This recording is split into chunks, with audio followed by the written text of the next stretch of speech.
ओम श्री गणेशाय नमः। ओम श्री सरस्वतीय नमः।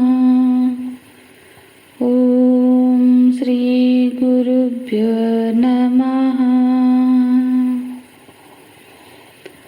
अर्जुन उवाच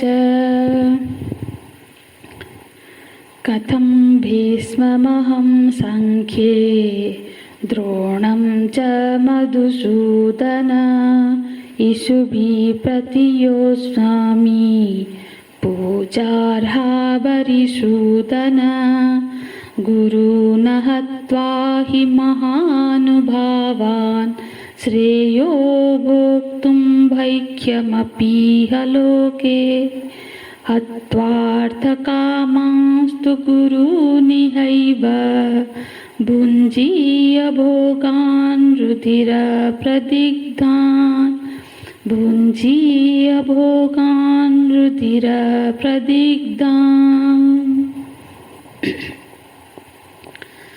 क्षुद्रं हृदय दौर्बल्यं त्यक्तोत्तिष्ठ परन्तप।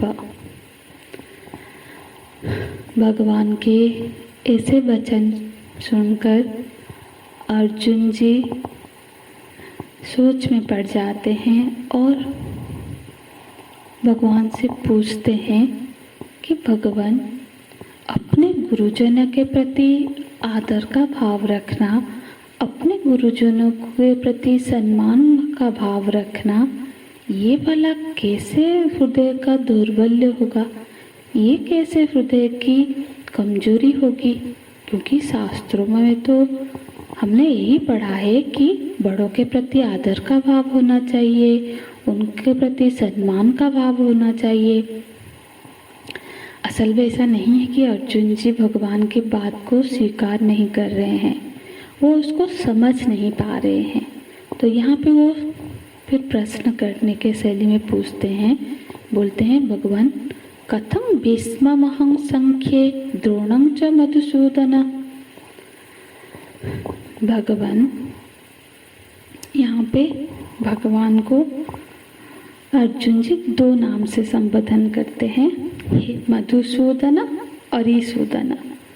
हे मधुसूदन, हे अरिसूदन, आपने तो दैत्यों का संहार किया है, शत्रुओं का, अरि मतलब शत्रु, शत्रु का संहार किया है, उनको मारा है, क्योंकि वो तो दुष्ट स्वभाव के प्राणी थे, अधर्म में आचरण करते थे, तो उनको मारना कोई गलत नहीं है।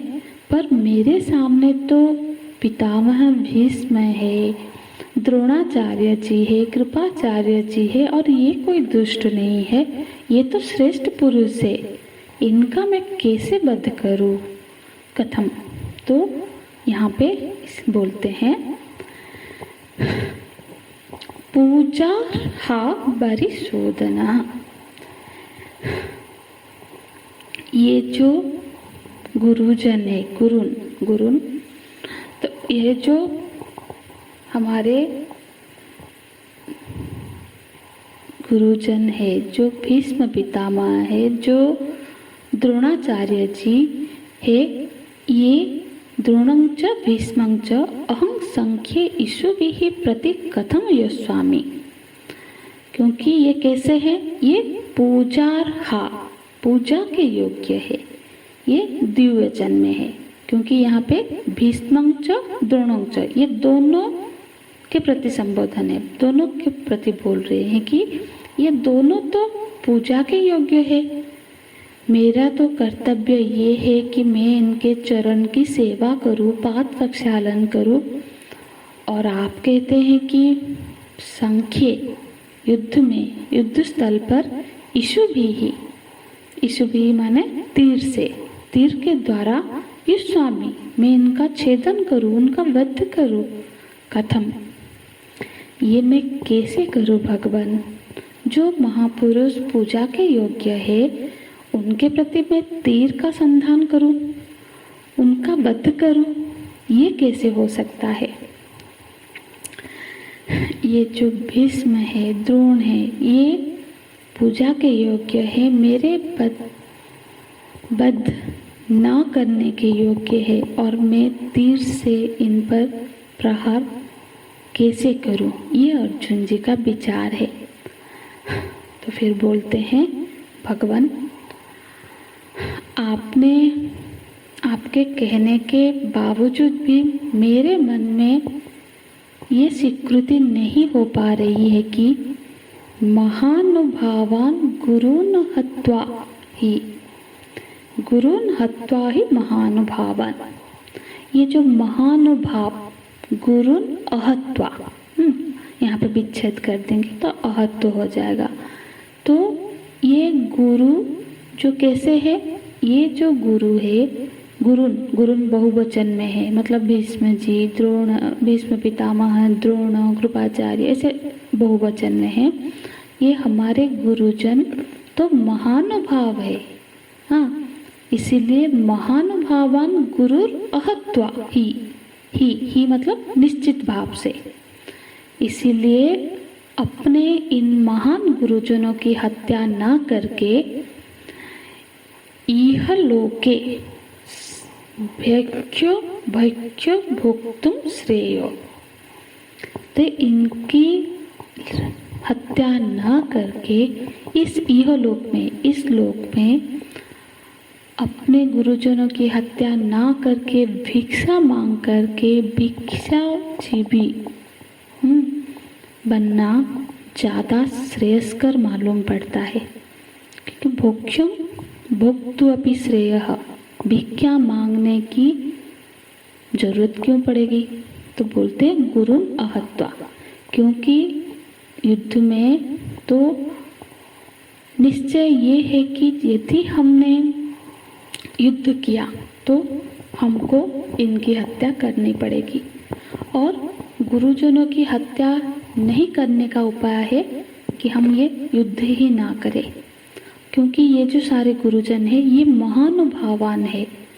ये हमारे गुरुजन कोई साधारण लोग नहीं है, ये सब महानुभाव है। महानुभाव मतलब जो स्वयं महान है और जिनका अनुभव महान है।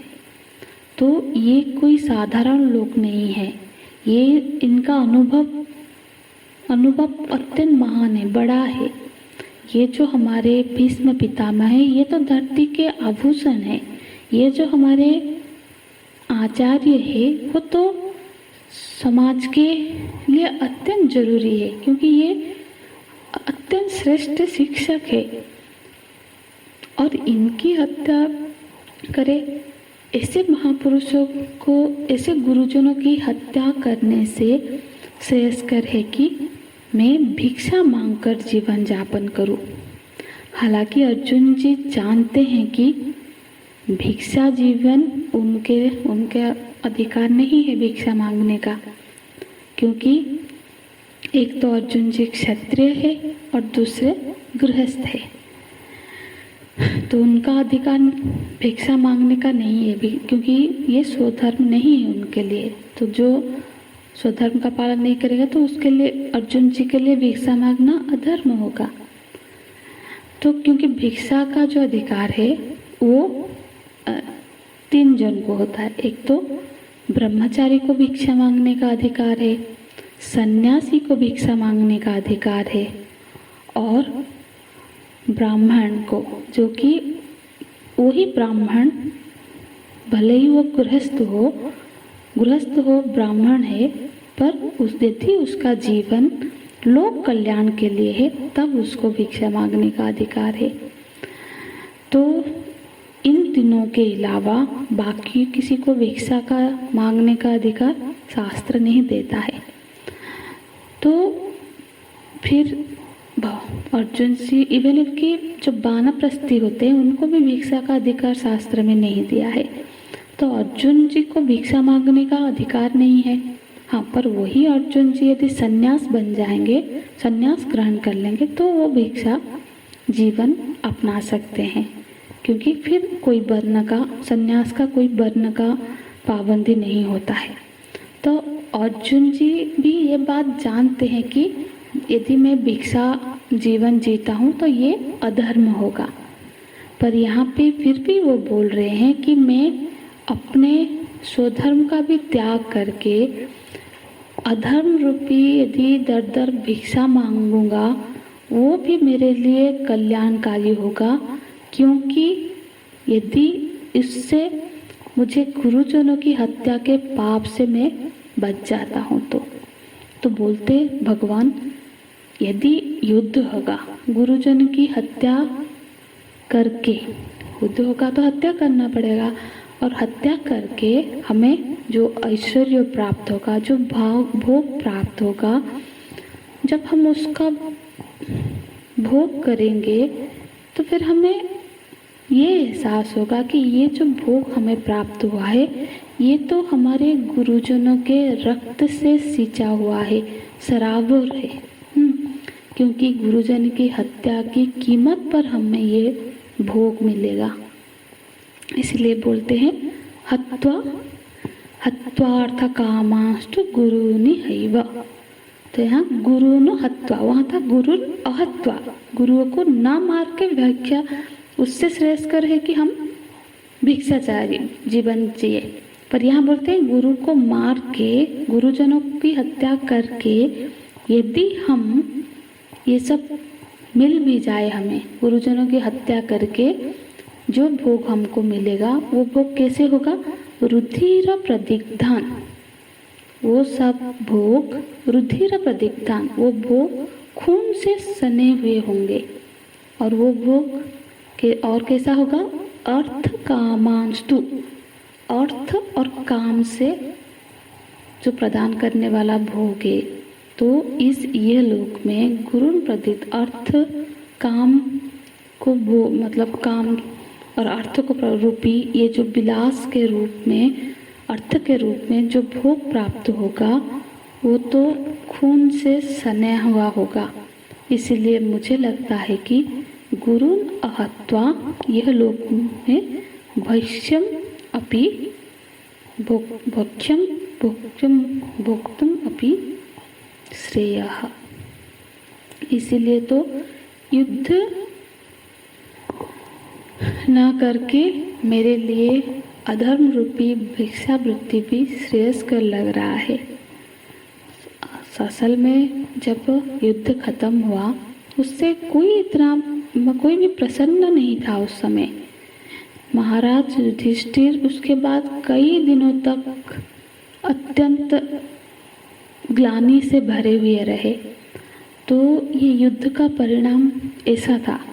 तो बोलते हैं अर्जुन जी कि भगवान मुझे ऐसा लग रहा है कि मैं कोई निष्पत्ति पे नहीं पहुंच पा रहा हूँ, तो क्योंकि मैं कोई यथार्थ का निर्णय नहीं कर पा रहा हूँ, निर्णय करने में असमर्थ पा रहा हूँ अपने आप को। तो इसीलिए आगे के श्लोक में अर्जुन जी अपनी असमर्थता का प्रकाश कर रहे हैं, जो हम कल की कक्षा में देखेंगे। हरि ओम तत्सत।